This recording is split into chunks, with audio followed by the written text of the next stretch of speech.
Bonjour à tous, bienvenue dans Crossline, un épisode un peu spécial aujourd'hui puisqu'on va parler pas d'une œuvre en particulier, mais d'un auteur. On va parler bien sûr de Howard Phillips Lovecraft avec tout le mythe de Cthulhu.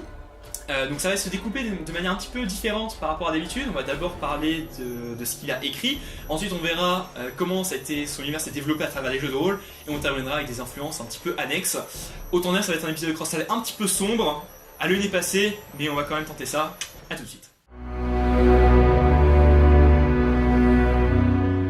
Pour commencer sur l'univers de Cthulhu, on va évidemment parler de son auteur en premier, donc Howard Phillips Lovecraft, qui a écrit une soixantaine de nouvelles entre la fin des années 1910 et surtout les années 20. En plus de ça, il a écrit quelques romans courts et également d'autres nouvelles, mais qu'il a écrit conjointement avec d'autres auteurs. Lovecraft est considéré comme le père de l'horreur moderne, puisqu'il reprend pas mal de codes qu'on trouvait déjà dans la littérature de Edgar Allan Poe, fameux poète écrivain anglais. On peut également considérer qu'il s'est un petit peu influencé de Baudelaire sur certains poèmes, notamment ses poèmes les plus sombres, mais cela encore ça peut être discutable. L'œuvre globale de Lovecraft peut se diviser sous trois noms. Premièrement, les histoires macabres, deuxièmement, le cycle du rêve, et troisièmement, le mythe de Cthulhu. Précédemment, je parlais de l'horreur moderne, qui est un style que Lovecraft a un petit peu inventé, puisqu'on retrouve un petit peu cette même structure dans toutes ses nouvelles. C'est-à-dire qu'on part d'un personnage bien réel, qui a une vie, une histoire, qui se déroule souvent dans la fameuse ville d'Arkham, mais ça on en reparlera un petit peu plus tard dans la vidéo.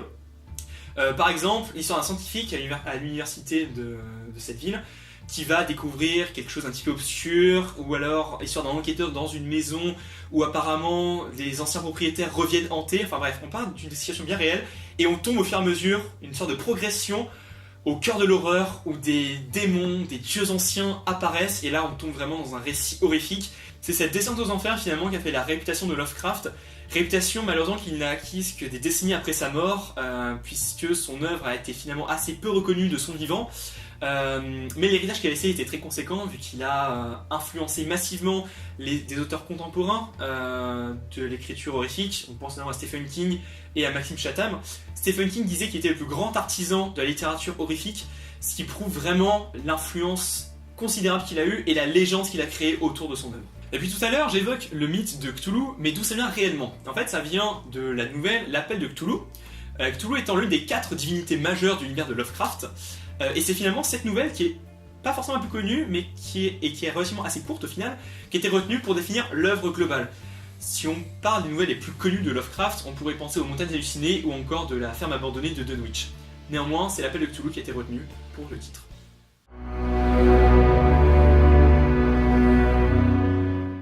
Comme l'a dit Le Monde dans un article paru courant octobre, c'est vraiment le jeu de rôle qui a développé le mythe de Cthulhu en France. Dès les premières éditions, en 80 qui est la première édition, et celle des années qui ont suivi, 80-90, le jeu de rôle a été le deuxième plus vendu derrière Donjons et Dragons. Le jeu de rôle a agrandi énormément l'univers, a développé toutes les divinités qu'il avait avant évoquées. Les 4 principales, donc celles où Lovecraft a écrit une nouvelle entière juste sur eux, c'est-à-dire Cthulhu, Nyarlathotep, Azathoth et Yog-Sothoth, sont des divinités qui sont évidemment présentes dans le jeu et qui ont inspiré de nombreuses campagnes. La plus renommée, qui est d'ailleurs actuellement en train d'être publiée par l'éditeur français actuel, enfin depuis 2008, de l'Appel de Cthulhu, Sans détour, a publié récemment, suite à un crowdfunding, une campagne la plus reconnue, la plus légendaire du jeu de rôle, les Masques de Nyarlathotep. Donc, concernant le système de jeu, c'est un jeu en base dessin, donc avec un dé dizaine et un dé unité, et le but est de faire moins que sa caractéristique. Le 001 est la réussite critique, et les chiffres de 96 à 100 sont des échecs critiques. Si tu fais moins de ta valeur, c'est une réussite normale. Donc dans la plupart des aventures, les personnages vont incarner des investigateurs, c'est-à-dire des gens qui vont enquêter sur une enquête, ça peut être des spécialistes, des détectives privés, des policiers, etc., mais parfois juste des clubs de personnes qui se retrouvent plus ou moins par hasard à enquêter sur des affaires plus ou moins occultes.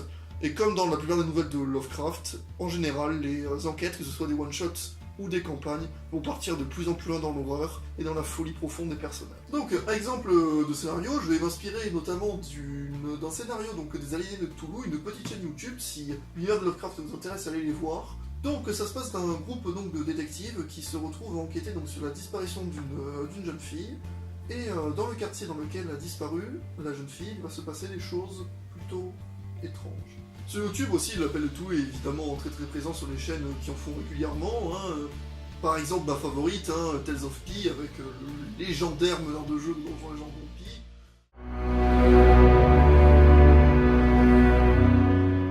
L'œuvre de Lovecraft n'a pas juste donné des bouquins et des jeux de rôle, mais ça a une influence bien plus grande, avec notamment des possibles adaptations au cinéma.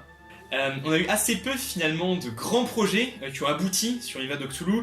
Celui qui aurait pu être le plus ambitieux, c'était un projet d'enfance de Guillermo del Toro, donc fameux réalisateur de Shape of Water, Oscar meilleur film 2018, qui avait le projet d'adapter Les Montagnes Hallucinées, qui est du coup la nouvelle iconique. C'est ça, la principale.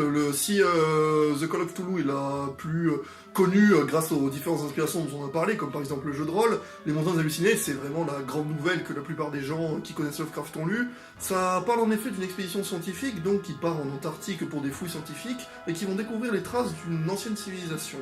Et cette dernière, est en lien avec certaines divinités qui vont malencontreusement réveiller. Voilà, et du coup, en fait, c'était un projet qui nécessitait énormément de budget. En 2011, il avait réussi à mobiliser Tom Cruise en tant qu'acteur principal et James Cameron en tant que producteur. Sauf que Universal, quand elle a vu la taille de la production, c'est-à-dire le budget qu'ils avaient demandé pour un film interdit aux moins de 17 ans, ils ont posé un droit de veto dessus et le projet n'a finalement jamais abouti.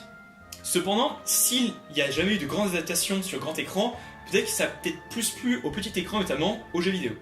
Donc en effet, un jeu vidéo est récemment sorti, le 30 octobre pour être exact, The Call of Cthulhu, je suppose que la plupart d'entre vous en ont entendu parler, c'est un jeu qui a quand même été annoncé à l'E3 2015, avec un développement, il faut le reconnaître, légèrement chaotique, qui a pris énormément de temps, mais c'est finalement sorti cette année, et le résultat est pour le moment, je dirais, mitigé plus. L'ambiance de Cthulhu a été vraiment respectée, on sent vraiment quand on est dans le jeu l'enquête et le poids des événements que tu ne peux éviter par aucun moyen.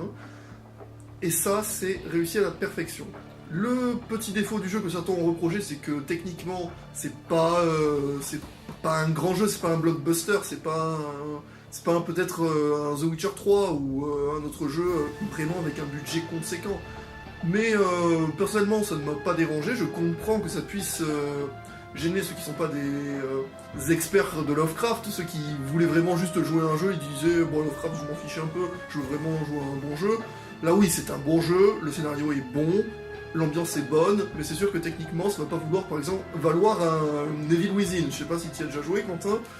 Un petit peu, mais c'est vrai que c'est plus sur un trip horrifique dans le sens plutôt gore, alors que Lovecraft, ça reste, franchement, c'est bien, oui. C'est beaucoup plus atmosphérique en fait comme ambiance, beaucoup plus dans le thriller qui rappelle beaucoup notamment du Stephen King, alors que The Evil Within c'était vraiment des screamers à droite à gauche et du bon sang et de la bonne violence. C'est ça, là c'est vraiment plus psychédélique, j'ai envie de dire. Allez, pour reparler rapidement donc de l'enquête, de l'histoire de ce jeu, c'est un ancien vétéran de la guerre, donc Edward Pierce, qui une fois rentré aux États-Unis devient détective. On lui confie une affaire qui va l'emmener jusqu'à l'île de Darkwater, sur laquelle vont se passer des événements plutôt mystérieux, notamment impliquant la pêche miraculeuse ayant eu lieu quelques décennies auparavant. Cthulhu a pu également inspirer peut-être des comics, avec notamment l'univers de DC Comics, puisque dans l'univers de Batman, à Gotham City, il y a un fameux asile, l'asile d'Arkham, qui est bien sûr repris dans le jeu vidéo Batman Arkham City, là où sont enfermés tous les mécréants de Gotham, notamment le Joker bien entendu. Pourquoi je parle d'Arkham ? Parce que Arkham est en fait la ville centrale de l'univers de Lovecraft, qui se trouve dans le Massachusetts. Dans cette ville-là, on retrouve notamment la fameuse université de Miskatonic, qui est un lieu en fait de référence pour pas les scientifiques qui interviennent dans différentes nouvelles de Lovecraft. Mais également, on retrouve dans cette ville un fameux asile psychiatrique qui a été incontestablement la source d'inspiration centrale pour l'asile d'Arkham dans l'univers de Batman. Après la théorie sur l'univers de DC, nouvelle théorie maintenant, et si Cthulhu était métalleux. En effet, dans l'univers du métal, peu importe le genre de métal, les références à Cthulhu sont omniprésentes. Bon, la plus connue, évidemment, c'est celle de Metallica, avec la célèbre chanson Call of Cthulhu. Cthulhu avec un K, et c'est très important. Pourquoi avec un K ? Plusieurs théories. Certaines parlent de droit d'auteur, mais celle-là, elle n'est pas drôle. Et une beaucoup plus inspirante, c'est qu'ils ont écrit avec un K, car dans le mythe de Cthulhu, nous n'avons pas le droit ni d'écrire, ni de prononcer le nom de Cthulhu. On trouve aussi d'autres références du mythe de Cthulhu dans différentes chansons de Black Sabbath, par exemple, mais aussi sur la pochette de l'album d'Iron Maiden, Life After Death, où on voit donc en épitaphe, sur une tombe, une citation issue de The Nameless City, une nouvelle donc d'Howard Philip Lovecraft. Pour conclure, Lovecraft est l'un des pionniers de l'horreur. Avec évidemment Pierre Edgar Allan Poe, ce sont les deux géants, ceux qui ont inspiré tout ce que vous connaissez aujourd'hui, tous les thrillers, c'est eux qui sont à la base de tout cela. On espère que cet épisode de Crossline un petit peu horrifique vous aura plu. On se retrouve très bientôt pour de futures vidéos. Prenez soin de vous. Ciao! Salut!